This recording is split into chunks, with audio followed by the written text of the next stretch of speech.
অসম চৰকাৰে ইতিমধ্যে অসমৰ তিনিখন স্বায়ত্তশাসিত পৰিষদ ৰাভা হাছং স্বায়ত্তশাসিত পৰিষদ মিচিং স্বায়ত্তশাসিত পৰিষদ আৰু তিৱা স্বায়ত্তশাসিত পৰিষদ ইয়াক সাংবিধানিক মৰ্যাদা দিয়াৰ কাৰণে আমি প্ৰস্তাৱ প্ৰেৰণ কৰিছিলোঁ। আমি নিৰ্দিষ্টভাৱে 6 শিডিউল বুলি কোৱা নাছিলোঁ, আমি কৈছোঁ যে সাংবিধানিক মৰ্যাদা প্ৰদান কৰিব লাগে। তাৰে আলম লৈ আজি মাননীয় গৃহমন্ত্ৰীৰ লগত মুখ্যমন্ত্ৰীৰ উপস্থিতিত তিনিওখন কাউন্সিলৰ মুখ্য কাৰ্যবাহী সদস্যসকলৰ নেতৃত্বত পৃথকে তেওঁলোকৰ জাতীয় সংগঠনবিলাকে মাননীয় গৃহমন্ত্ৰী অমিত শ্বাহ ডাঙৰীয়াক সাক্ষাৎ কৰে আৰু অমিত শ্বাহ ডাঙৰীয়াই কৈছে যে বিষয়টো এটা জটিল বিষয় আৰু এতিয়া ভাৰতবৰ্ষৰ অন্যান্য প্ৰান্ততো 6 শিডিউলৰ দাবী উত্থাপন হৈছে।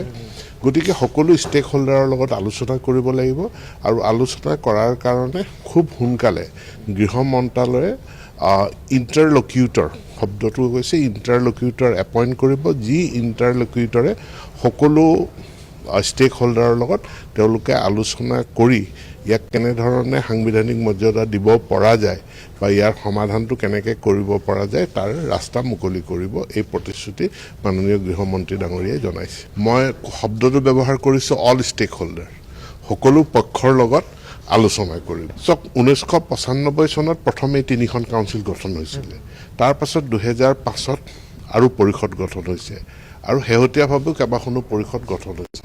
বৰ্তমান অসম চৰকাৰে আমি যিটো প্ৰস্তাৱ পঠাইছিলোঁ সেইটো তিনিখন পৰিষদৰ ক্ষেত্ৰতহে আমি প্ৰস্তাৱটো পঠাইছিলোঁ আৰু তাত আমি সাংবিধানিক মৰ্যাদা এটা ৰিকগনিশ্যন কাউন্সিলখিনিক দিবৰ কাৰণে আমি গৃহ মন্ত্ৰালয়ক ভাৰত চৰকাৰক অনুৰোধ জনাইছিলোঁ আৰু তাৰ পৰিপ্ৰেক্ষিততে আজি গৃহমন্ত্ৰী ডাঙৰীয়াই কয় যে আমি গৃহ মন্ত্ৰালয়ে ইণ্টাৰলকিউটৰ এপইণ্ট কৰিব, তেওঁলোকে ফাৰ্ডাৰ ভৱিষ্যতৰ আলোচনাখিনি আগবঢ়াব। মাননীয় মুখ্যমন্ত্ৰী ডাঙৰীয়া আছিলে আৰু এই তিনিখন পৃথকে আলোচনা হৈছিলে। গতিকে প্ৰত্যেকখন কাউন্সিলৰ যি মুখ্য কাৰ্যবাহী সদস্য তেওঁৰ নেতৃত্বত তেওঁলোকৰ জনগোষ্ঠীয় জাতীয় সংগঠনসমূহৰ নেতৃবৃন্দ উপস্থিত আছিল, ময়ো লগত উপস্থিত আছিলোঁ।